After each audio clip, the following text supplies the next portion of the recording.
कथावाचक अनिरुद्धाचार्य। देखिए, सबसे पहले एक बात अपने मस्तिष्क में बिठा लीजिए और वीडियो के अंत तक इसे याद रखिएगा कि मेरा आपसे कोई बैर नहीं है, पर अगर कोई मेरे साधु भगवंतों पर गलत टिप्पणी करे तो उसकी खैर नहीं है। क्या कहा था आपने? जो जैनियों के गुरु हैं वो निवस्त्र क्यों रहते हैं? निर्वस्त्र नहीं रहना चाहिए, हमारी जो परंपरा है।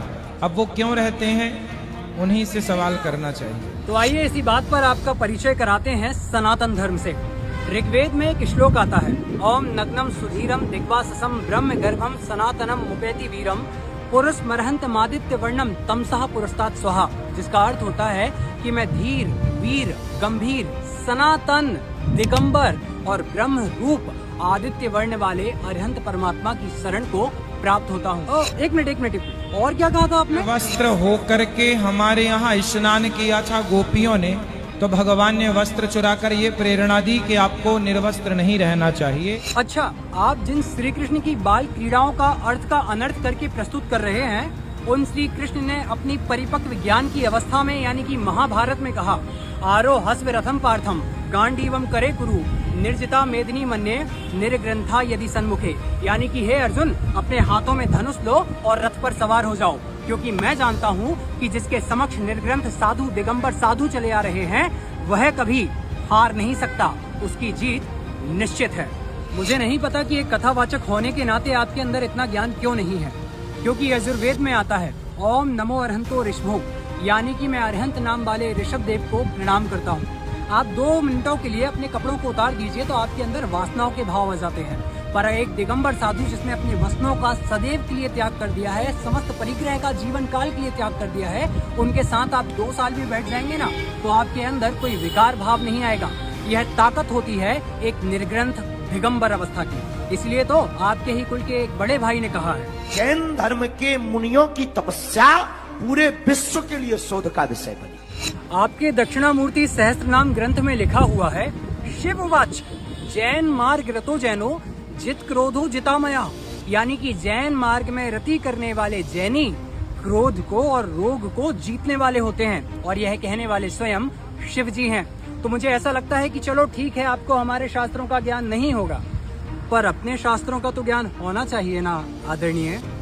जिन महातपस्वी निर्ग्रंथ दिगंबर साधुओं की चर्या पर आपने एक प्रश्न चिन्ह खड़ा कर दिया, उनकी साधना का 1 घंटा आपकी जिंदगी भर की साधना, तपस्या और त्याग पर हावी है।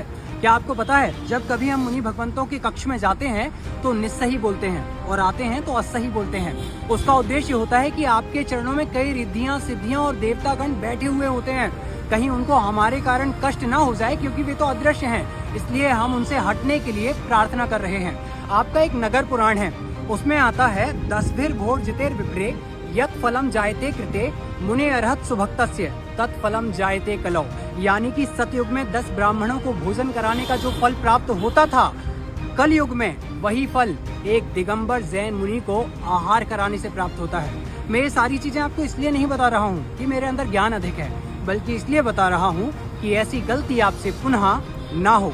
भागवत के 5वें स्कंद के अध्याय 2 से 6 तक भगवान ऋषभ देव का स्तुति परक वर्णन है, पर आपको यह नहीं पता होगा। उसका कारण है, कथा वाचन अगर धर्म ही रहे तो बहुत अच्छा है, परंतु धंधे के मार्ग में अगर थोड़ा सा भी खिसक गया तो हम मूल को छोड़ करके यहाँ वहाँ उलझ जाते हैं। आदरणीय अनिरुद्धाचार्य जी, मेरा उद्देश्य आपको आहत करना या फिर आपका उपहास उड़ाना नहीं है। बहुत सारी वीडियो क्लिप्स थी जो मैं देख रहा था, जिनको यहाँ पर अगर मैं ऐड कर दूंगा तो आपका मजाक भी बनेगा और बहुत सारी चीजें विपरीत भी जाएंगी, पर मेरा उद्देश्य तो सिर्फ इतना सा है कि जब एक पिता को कुछ कहा जाता है तो उसका पुत्र शांत नहीं रह सकता, और यदि वह शांत रहता है तो वह कायर है। तो फिर तो आपने मेरे माता पिता से बढ़ करके मेरे धर्म के लिए कुछ कहा है, और मैं अपने राष्ट्र और अपने धर्म से आगे किसी को नहीं मानता। तो बस इतना सा निवेदन है आपसे कि हमारे मुनि भगवंतों के विषय में जो टिप्पणी आपने की है, उसके बदले में आप वैसे ही खुली मंच से लाखों भक्तों के बीच में क्षमा मांगे, क्योंकि त्रुटि हुई है तो क्षमा मांगना चाहिए। आपका एक ग्रंथ है शिव पुराण, उसमें आता है, अष्टषष्टिषु तीर्थेषु यात्रायाम फलम भवेत श्री आदिनाथ देवस्य स्मरणे नापि तद भवेत, यानी कि 68 तीर्थों की यात्रा से जो फल प्राप्त होता है, मात्र आदिनाथ भगवान के नाम लेने से उतना ही फल प्राप्त होता है। यह इसलिए बता रहा हूँ क्योंकि जिनके विषय में आप गलती करने जा रहे थे वह कोई सामान्य नहीं है। आशा करते हैं आप समझेंगे। आदरणीय अनिरुद्धाचार्य जी, आप एक बड़े प्रसिद्ध और प्रतिष्ठित कथावाचक हैं, तो आपसे निवेदन है कि आपकी कथा के माध्यम से लोगों के मस्तिष्कों में, भोले भाले सीधे साधे लोगों के दिमागों में ऐसी कोई भी चीज ना जाए जो कि उनमें मिथ्या पथ का पोषण करे या फिर किसी और के प्रति बैर उत्पन्न करे। हम आशा करते हैं आप समझेंगे, क्योंकि आप समझदार हैं, ये बहुत अच्छी चीज है, पर हमें ना समझना समझें ये और भी अच्छी चीज है। क्षमा हमारा धर्म है, हम महावीर की संतानें हैं, हम क्षमा अवश्य करेंगे, पर आपको क्षमा जल्द ही मांगनी होगी। आशा करते हैं आप हमारे इस विनम्रता पूर्वक आग्रह को समझेंगे और मेरे द्वारा कहे गए किसी भी वक्तव्य में कुछ बुरा लगा हो तो सादर उत्तम क्षमा। सादर जय जिनेन्द्र। वीतरागी सर्वज्ञ केवली भगवान श्री राम की जय।